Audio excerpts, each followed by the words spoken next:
rethink big time on how we're going to achieve this objective, this goal, right? Oh yeah. So the content is so powerful that the technology cannot keep up with it. I think this is also weak. Can we have more volume? Hello? Oh yeah, here we go. All right. I think we're good for another 15 minutes here on this microphone. Okay, so anyway, I can shout out to the back of the room if the technology fails. I can stand in the middle. So don't worry, we're going to be good, okay? Okay, so many people, we're talking about the fact of how we have to grow, right, in all of these 4 dimensions. And, you know, many people, see, it only lasted 15 seconds, not 15 minutes. Hello? Hello, hello? Okay. So many people want to, many people desire to change in these areas, actually, right? And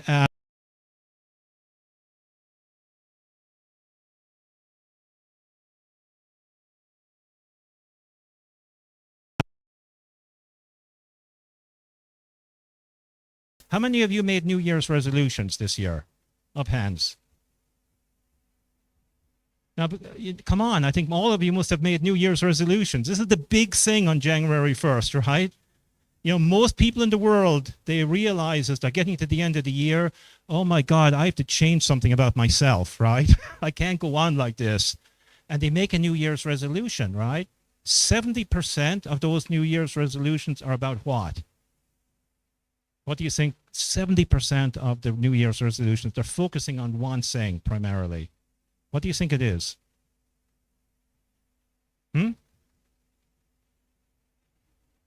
No. What specific thing are most of those New Year's resolutions about? Yeah. What? Exactly. Physical health and fitness, right? You know, primarily a lot of people, a huge chunk is I need to lose weight, right? You know, you had the big Christmas dinner 5 days before. Few more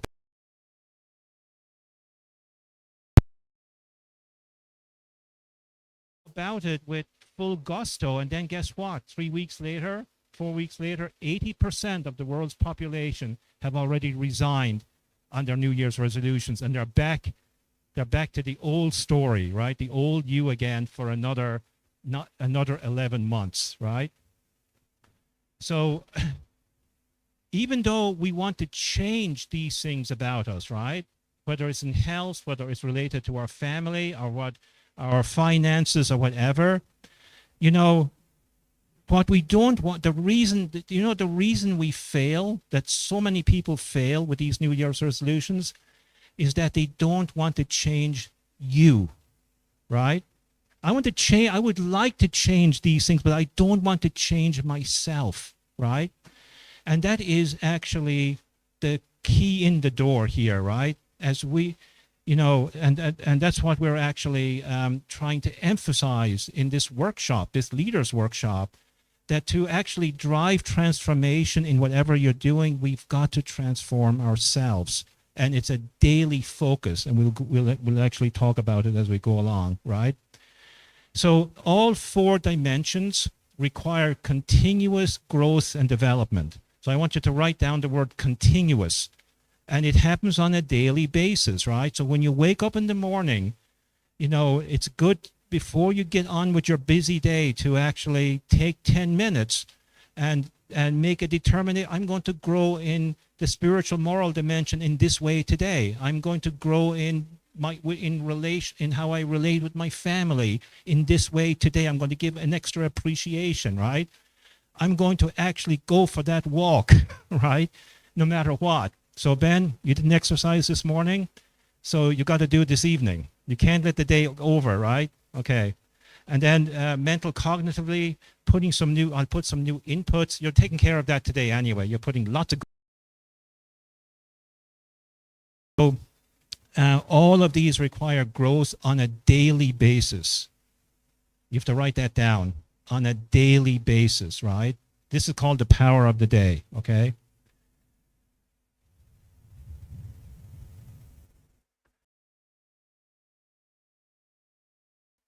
That another reason that we are not able to achieve these kinds of aspirations that we all want, actually, is something called limiting beliefs.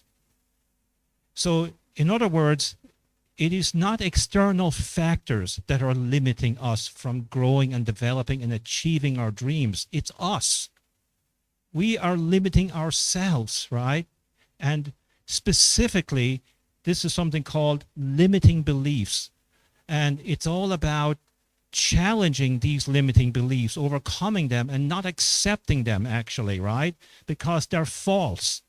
They're preventing us from going forward. And the biggest one of all is fear.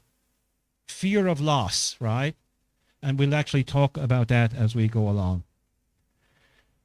So we're going to talk about some of these things that are blocking us. So we're going to first talk about managing the pain-pleasure impulses, right, that we all have. So there are three kind of parts to our personality, right? There's our conscience that we talked about yesterday in lengths. That's like the standard bearer, right?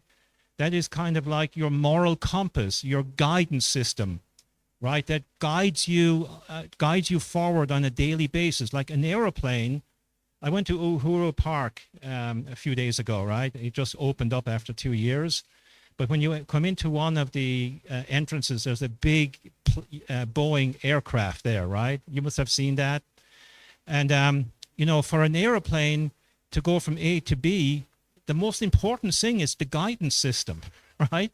This has to actually plot a course, and 95% of the time, the plane is off course, actually. It has to continually correct to reach its destination, right? That's what the conscience is all about. Our conscience is our guidance system. Like as we go through the day, we tend to go off course continuously, and the conscience, as we build a relationship with the conscience, it's actually guiding us back on course continuously throughout a single day even, right? It's incredibly powerful. The other component we have is us. You as who you are, right? You know, what this means is that you may realize, oh my God, I need to change something. You know, I'm too heavy, or I'm not fit. You know, the relationships with my family could be better. So this is you, who you are. You're making an analysis of your situation, right? We do this all the time. And then the other thing that's going on are these impulses, right? We all have them. These are your pain-pleasure impulses. And they're very, very, very powerful. And it's something that we need to manage, okay? So the essence of the pain-pleasure impulses is centering around immediate gratification versus delayed gratification for greater joy, greater meaning, and greater fulfillment. So for example, okay, so let's say like 70% of you in the room are like 70% of the world's population. You have a New Year resolution regarding your health, right? And, you know, part of that maybe goal is, hey, I need to eat, I need to eat more nutritious food. And I'm going to stop eating the cakes and the cookies and everything. You make that goal, right? So then during the first break of the day, like let's say here in this workshop, the tea comes out, and then there's a big plate of cookies, right? And you're kind of looking at these cookies, right? You know, it'd be really nice to eat something with this cup of tea, right? Now I know I shouldn't be eating this, right? But you know, sure, right now if I eat it, but after about a minute, that pleasure, that immediate pleasure is gone. All you get is a squirt of dopamine, Once it's over, you're actually going to want to eat another one and another one. And now your goal, your longer term goal, right, which is the longer term, gratification that you're getting fitter, you're getting healthier, is parked at the door, right? So fundamentally, it comes down to this. We can have everything we want as long as it's not now, okay? You can write that down. You can have anything you want as long as it's not now, okay? So in other words, manage the immediate gratification for a much greater sense of pleasure, joy, pride, and so on, a month from now, a year from now, or whatever it may be, okay?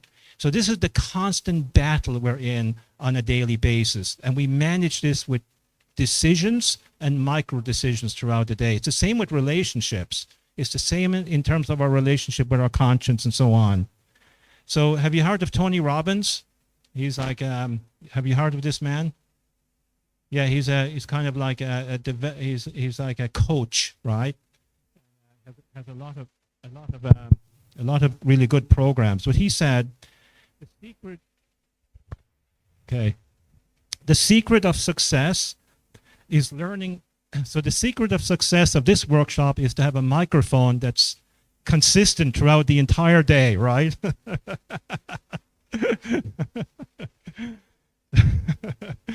Okay, we're living in the 21st century, guys, right? So the secret of success is learning how to use pain and pleasure instead of having pain and pleasure use you. This is actually quite profound. In other words, we get to manage. We have to manage the technology.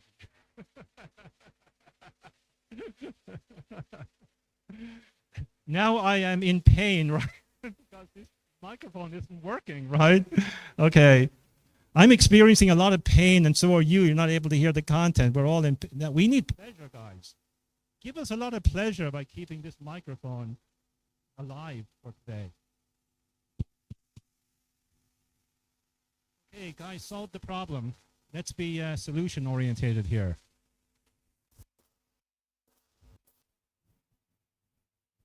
Guys, I know you guys can do it. You're innovative. Let's actually solve this problem, right? Okay. If you do that, you're in control of your life. If you don't, life controls you.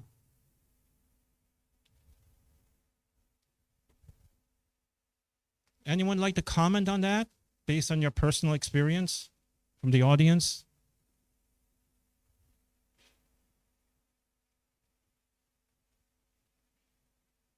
So you must be experiencing the pain-pleasure principle, right?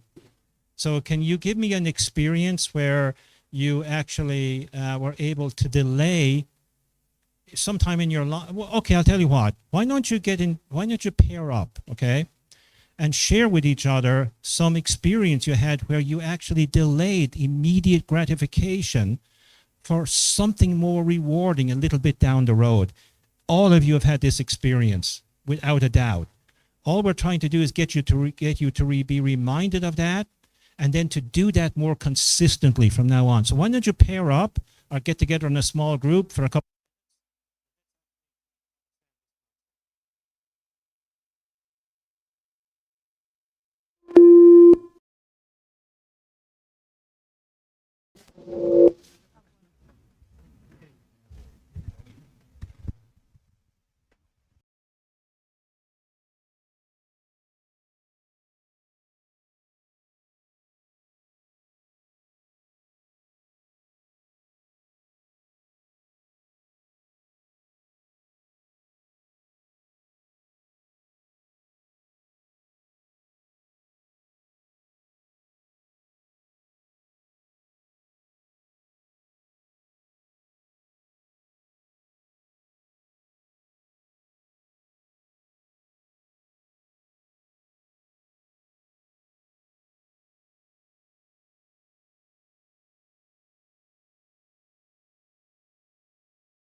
college, maybe having a whole classroom of children, and all those things. So I thank God that I delayed. I think it's very good. It's very tempting. It takes action on people. Yeah, yeah, And it takes courage. yes. To use that thing, I felt offended that my principal hid my invitation letters. Actually, I was supposed to have been an air hostess or Kenya registered nurse. The two of them came at the same time because at that time when we left